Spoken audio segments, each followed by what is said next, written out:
ഈ ചൂടത്ത് പുറത്തുനിന്നൊക്കെ വരുമ്പോൾ കുടിക്കാവുന്ന നല്ലൊരു റിഫ്രഷിങ് ഡ്രിങ്കിൻ്റെ റെസിപ്പിയാണ് കേട്ടോ ഇന്ന് ഷെയർ ചെയ്യുന്നത്. നല്ല ഹെൽത്തി ആയിട്ടുള്ള ഡ്രിങ്കാണ്. പഞ്ചസാരയൊന്നും വേണ്ടാത്തവർക്കും ഈ ഒരു ഡ്രിങ്ക് ഉണ്ടാക്കി കുടിച്ചാൽ മതി കേട്ടോ. പുറത്തുനിന്നൊക്കെ വരുമ്പോൾ ദാഹം മാറ്റാനും അതുപോലെ ക്ഷീണം മാറ്റാനൊക്കെ ഇതൊരു ഗ്ലാസ് മാത്രം മതി. അപ്പോൾ നമുക്കിത് റെഡിയാക്കി എടുക്കാൻ വേണ്ടിയിട്ട് ആദ്യം തന്നെ ഞാനിതാ ഇതുപോലെ ഒരു കുക്കുംബറാണ് കേട്ടോ എടുത്തിട്ടുള്ളത്. അതൊന്ന് കഴുകിയെടുത്തതിന് ശേഷം ഇതിൻ്റെ തൊലി ഒന്ന് കളയാം. ഈ ഒരു ചെറിയ കുക്കുംബർ ആകുമ്പോൾ തൊലി കളയണമെന്നില്ല, എന്നാലും ഞാൻ കളയുന്നുണ്ട്. വലിയ കുക്കുംബറാണെന്നുണ്ടെങ്കിൽ ഒന്ന് തൊലി കളഞ്ഞിട്ട് എടുക്കാം കേട്ടോ, നല്ലത്. തൊലി കളഞ്ഞതിന് ശേഷം ഇതുപോലെ ഒന്ന് കട്ട് ചെയ്തെടുക്കാം. ഇനി കട്ട് ചെയ്തെടുത്തിട്ടുള്ള കുക്കുംബർ മിക്സിയുടെ ജാറിലേക്ക് ചേർത്ത് കൊടുക്കുന്നുണ്ട്. ഇതിലേക്ക് ഒരു ചെറിയ കഷ്ണം ഇഞ്ചി, ഒരുപാട് വേണ്ട കേട്ടോ, ചെറിയൊരു ഫ്ലേവറിനുള്ളത് മാത്രം മതി.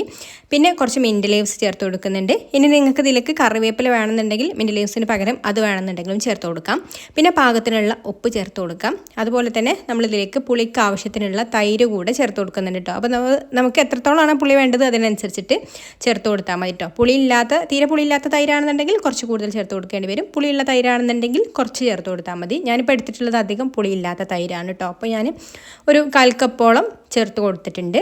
ഇനി നമുക്കിതിലേക്ക് വെള്ളം ഒഴിച്ചു കൊടുക്കാം കേട്ടോ. ആവശ്യത്തിന് വെള്ളം കൂടെ ഒഴിച്ചു കൊടുക്കാം. ഇതൊന്ന് അരഞ്ഞു കിട്ടാനുള്ള വെള്ളം ഒഴിച്ചു കൊടുത്താൽ മതി. കൂടുതൽ വെള്ളം ഒഴിച്ചു കൊടുത്താൽ ഇത് അടിച്ചെടുക്കാൻ കുക്കുംബറൊക്കെ ഒന്ന് അരഞ്ഞു കിട്ടാൻ ബുദ്ധിമുട്ടാവും. എന്നിട്ട് ഇതുപോലെ നന്നായിട്ടൊന്ന് അരച്ചെടുക്കാം കേട്ടോ. അപ്പോൾ കുറച്ച് വെള്ളത്തിൽ അരച്ചെടുക്കുന്ന സമയത്ത് ഇതുപോലെ നന്നായിട്ട് തന്നെ അരഞ്ഞു കിട്ടും. ഇനിയിപ്പോൾ അരഞ്ഞു കിട്ടിയിട്ടില്ലെങ്കിൽ ഒന്ന് അരിച്ചെടുത്താൽ മതി കേട്ടോ. ഇതിപ്പോൾ നന്നായിട്ട് അരഞ്ഞതുകൊണ്ട് ഞാൻ അരിച്ചെടുക്കുന്നൊന്നുമില്ല.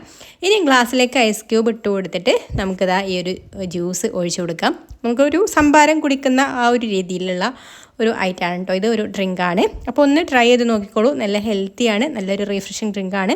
വീഡിയോ ഇഷ്ടമായിട്ടുണ്ടെങ്കിൽ ലൈക്ക് ചെയ്യാനും ഷെയർ ചെയ്യാനും ചാനലൊന്ന് സബ്സ്ക്രൈബ് ചെയ്യാനും മറക്കല്ലേ. അപ്പോൾ ഇനി മറ്റൊരു നല്ല റെസിപ്പിയുമായിട്ട് അടുത്ത വീഡിയോയിൽ കാണാം. Thanks for watching.